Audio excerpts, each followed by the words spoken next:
Salve Bapak Ibu dan saudara-saudari pecinta renungan harian Katolik.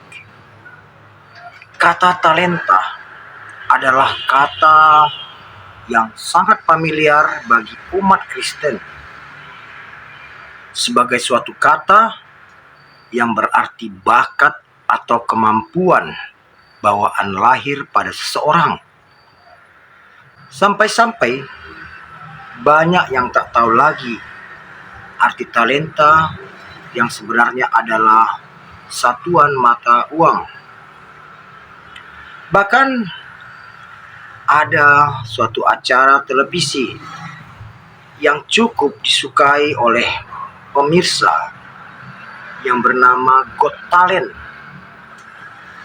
Acara ini sangat diminati karena peserta yang tampil akan menyajikan suatu kemampuan atau bakat yang tidak lazim dimiliki oleh orang pada umumnya. Baik itu bernyanyi, bersulap, ataupun suatu atraksi dan lain sebagainya.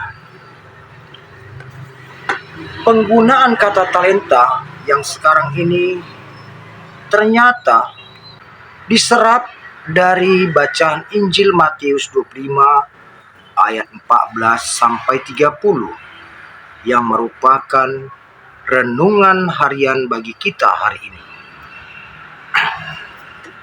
Dalam Injil hari ini, seorang tuan yang akan bepergian dalam waktu yang lama mempercayakan talentanya kepada 3 orang hambanya.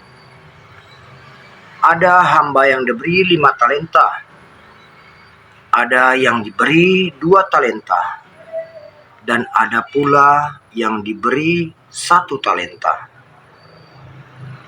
Setelah lama, tuan itu pun pulang dan memanggil ketiga hambanya itu. Hamba yang mendapat kepercayaan 5 talenta datang menghadap tuannya, mengembalikan 5 talenta tuannya beserta 5 talenta hasil dari pekerjaannya. Begitu juga hamba yang mendapat 2 talenta. Ia pun datang menghadap tuannya, mengembalikan 2 talenta milik tuannya serta 2 talenta lagi hasil kerjanya. Tetapi hamba yang mendapat 1 talenta hanya mengembalikan 1 talenta dan berkata, "Tuan, aku tahu engkau manusia yang kejam, yang menuai di tempat di mana Tuan tidak menabur,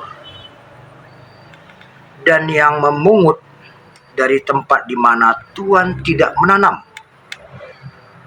Karena itu aku takut dan berlari pergi menyembunyikan talenta Tuan itu ke dalam tanah. Dan ini, terimalah kepunyaan Tuan." Dari jawaban ketiga hamba ini dapat kita melihat betapa hamba yang mendapat 1 talenta ini yang memberi jawaban yang paling panjang. Seakan-akan dialah yang paling benar, yang paling bijak, dan yang paling idealis. Dia tahu selera dan kemauan tuannya, tapi ia tidak taat pada tuannya. Ia bertahan pada pemikirannya, seakan-akan ia lupa bahwa dia adalah seorang hamba. Dari ketiga hamba ini, kepada hamba yang mendapat 1 talenta itulah tuan itu murka dan mencampakkan hamba itu ke dalam kegelapan yang paling gelap, di mana ada ratap dan kertak. Bapak, Ibu, dan saudara-saudariku yang terkasih, sebagai umat lingkungan atau umat gereja, kita juga mempunyai talenta yang berbeda-beda antara satu dengan yang lainnya. Ada di antara kita yang pintar bernyanyi, punya suara bagus, kemampuan untuk belajar musik juga cukup bagus. Namun ada yang hanya bisa ikut-ikutan, dan ada pula yang sangat buta dengan nada. Ada juga di antara kita yang pintar berkhotbah, pintar membaca, pintar bermazmur. Ada pula yang gemetar saat berdiri di depan umum.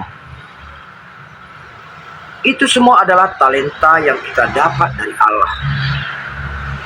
Sekecil apapun talenta yang kita miliki, Allah tetap menuntut kita untuk mengembangkan talenta yang kita miliki itu.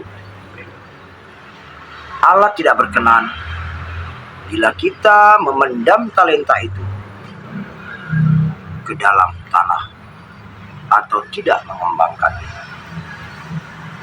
Bapak, Ibu, dan saudara-saudari yang terkasih,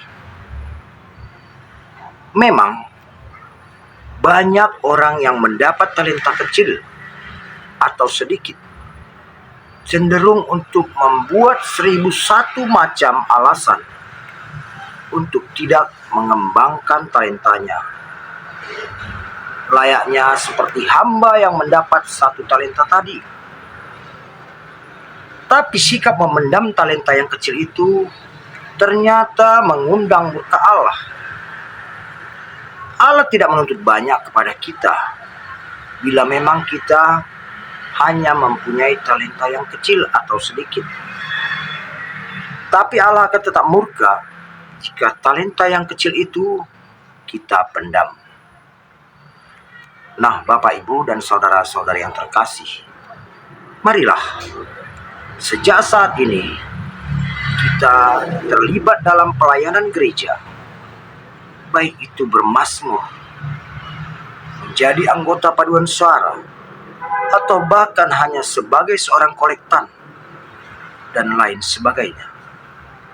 Sebab 1001 alasan kita menghindar dari keterlibatan dalam hidup menggereja tidak akan membuat kita selamat, tapi akan mengundang murka Allah dan menghantar kita ke dalam kegelapan yang paling gelap, di mana ada ratap dan kertak gigi.